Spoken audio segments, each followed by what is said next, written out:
Almost 30 years ago, Marvel and DC, the two titans of the superhero comic world, came together to do the unthinkable, a crossover. And now in 2025, some of the finest writers and artists from across the industry have come together to do it all over again. That's right, everyone, hell has frozen over, pigs are flying, all this and more in the pages of Marvel DC Deadpool Batman issue number 1. What'll happen next? Well, let's hop on in together and find out, shall we? So then, the first story in this collection comes to us courtesy of none other than Zeb Wells. Yeah, I know, not exactly everyone's favorite writer currently, given how that last Amazing Spider-Man run went, but trust me when I say he's in much better form, and also he did write on that last Deadpool movie, so his inclusion actually makes a lot of sense. The story itself opens as many Batman tales have. Bruce is at Wayne Manor trying to crack another case. It seems that the Joker has stolen a ton of rare and deadly precursor chemicals from across the city. It seems that he's gearing up for a massive Joker Venom attack, he just can't be sure where and when. Bruce's silent contemplation, though, ends up getting interrupted when Deadpool, the merc with the mouth, ends up breaking through his window much in the same manner. The Bat broke through the study window that fateful night, as Wade proclaims he's not actually from here, but he's in Gotham on a job. Oh, not to kill Bruce, though, that would be way too obvious. In fact, Wade says he only showed up because he figured because Bruce Wayne is some weird, solitary rich guy, he figured he must have a bunch of enemies he wants taken out. Bruce says he's not that kind of rich guy, and you slowly but surely start to realize why they chose to team these two heroes up. Not just because they're so incredibly popular, but also because you have the ultimate comedy guy versus the ultimate serious straight guy. Eventually, Deadpool lets it slip that he's actually been hired to go after Batman, which, yeah, makes a lot more sense. Bruce says he's gonna have a hard time finding him, as Batman thrives in the shadows and with secrecy, don't you know? And at that very minute, the bat signal ends up going off in the distance. Yeah, a good chunk of this first story is just Deadpool poking fun at stuff that we've poked fun about Batman as readers for like ever. And why, yes, Wells does settle on a voice for Wade that is almost identical to the Ryan Reynolds one from the movies. Deadpool makes his way to the top of the GCPD building, and man, if you thought he had a good comedic back and forth with Batman, you ain't seen nothing yet. Wait till you see how he bounces off Gordon. Jim has no time for Deadpool at all, saying that he's been a cop long enough to know a madman when he meets one. Wade fires back by saying, "Geez, you sound just like my dad." And it's right here that Gordon actually ends up walking away with the funniest line of the entire story. Yeah, and I bet he had as much time for you as I do, damn.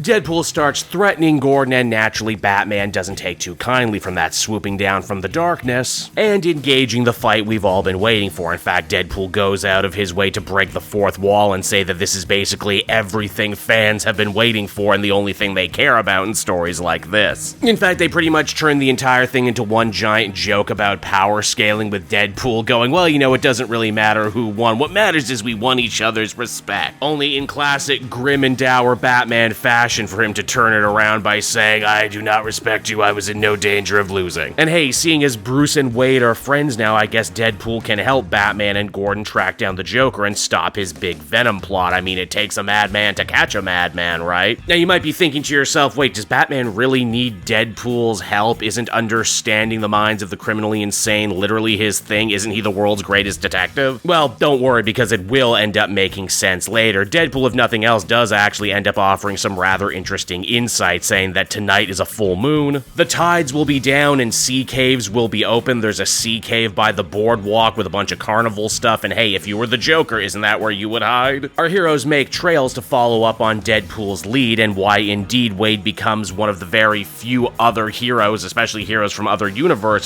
who get the opportunity to ride in the Batmobile. He also makes some real low-hanging fruit cracks about Batman's relationship to young boys, and I mean, hey, we might never do another DC Marvel crossover, so I guess we gotta get these in as soon as we can. Ultimately, it's revealed that Deadpool never actually had any intention of teaming up with Batman, and this was all an excuse to get the Dark Knight in an enclosed area so that Wade could gas him. Yes, surprise, surprise, everybody, but it seems that the merc with the mouth was actually working for the Clown Prince of Crime this whole time. Now, you might be thinking to yourself as a longtime comic reader, wow, Joker actually outsourced his very personal vendetta against Batman? That sure doesn't sound like him. And you're right, but there actually is a reason for it. You see, the Joker has been working on himself recently, mainly just watching a bunch of self-help TikToks so he doesn't self-sabotage anymore. He even uses the the word neurospicy and brain goblins. Oh yeah, that is topical now, but that is gonna age like milk. If it makes you feel any better, this Joker might look like the Snyder Capullo version, right down to the fade, but he talks and acts exactly like the Hamill version. And hey, speaking of Batman the Animated Series, and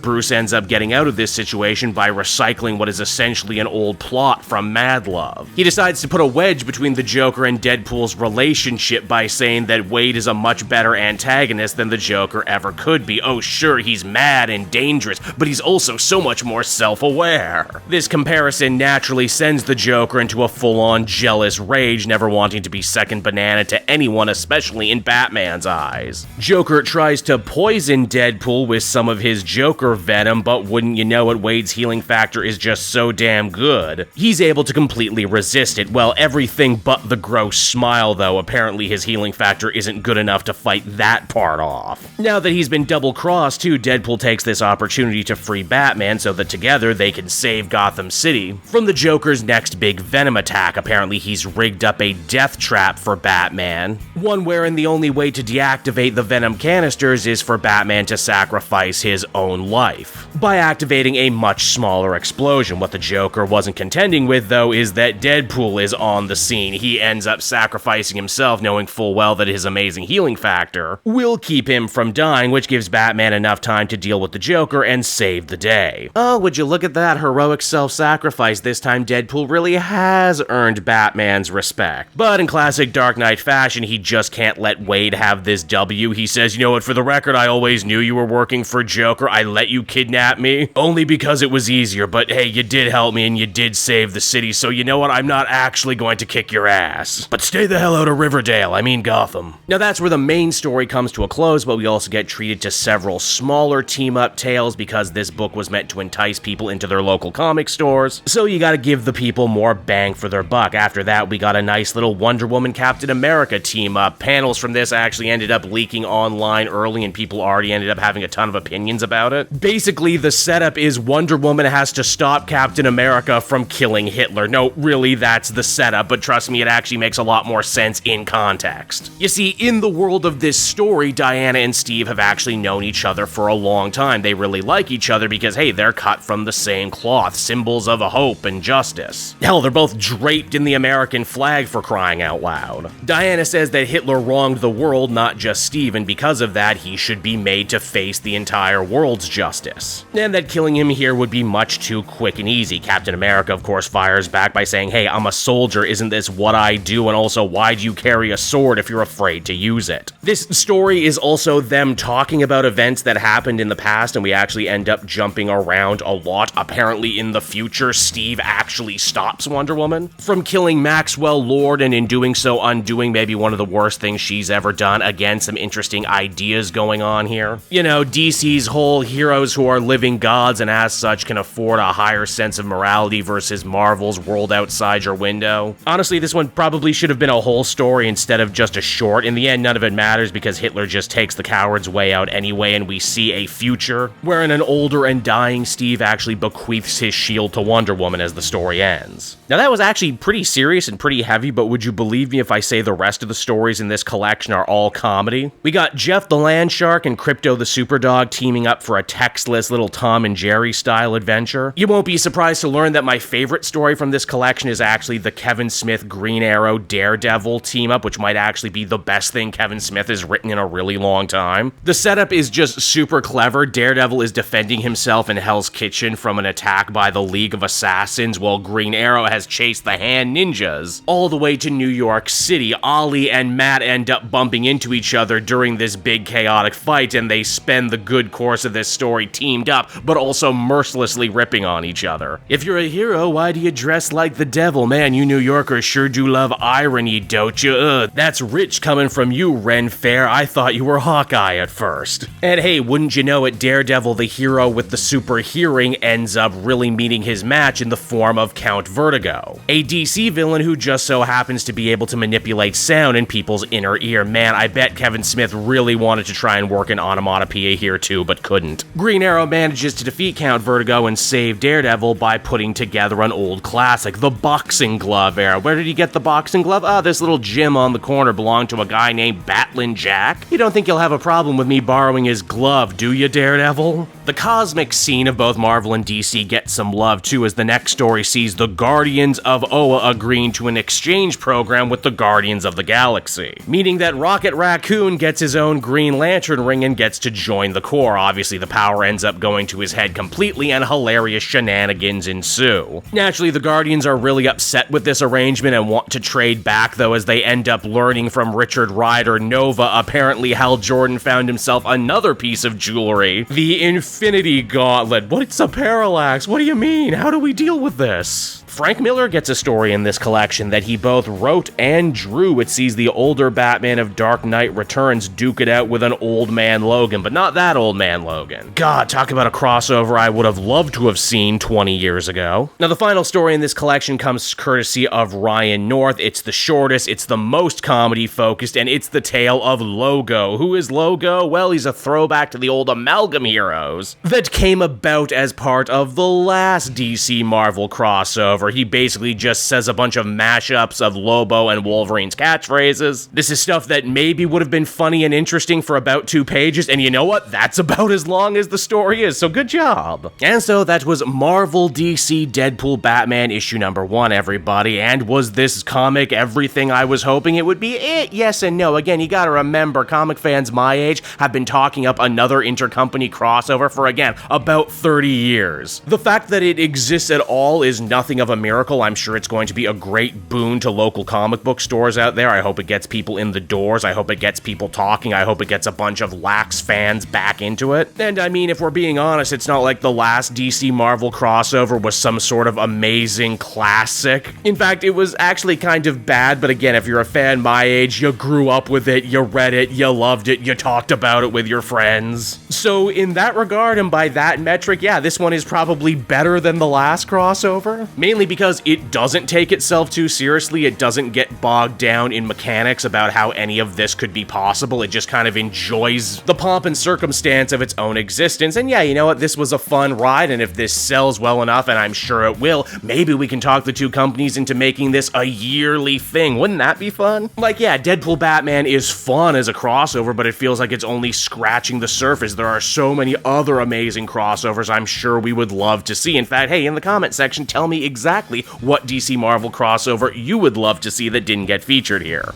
Overall, though, I think I'd feel comfortable giving this one a 7 out of 10. Pretty good. Which, given the mountains of hype, the fact that it is just pretty good is better than good, honestly.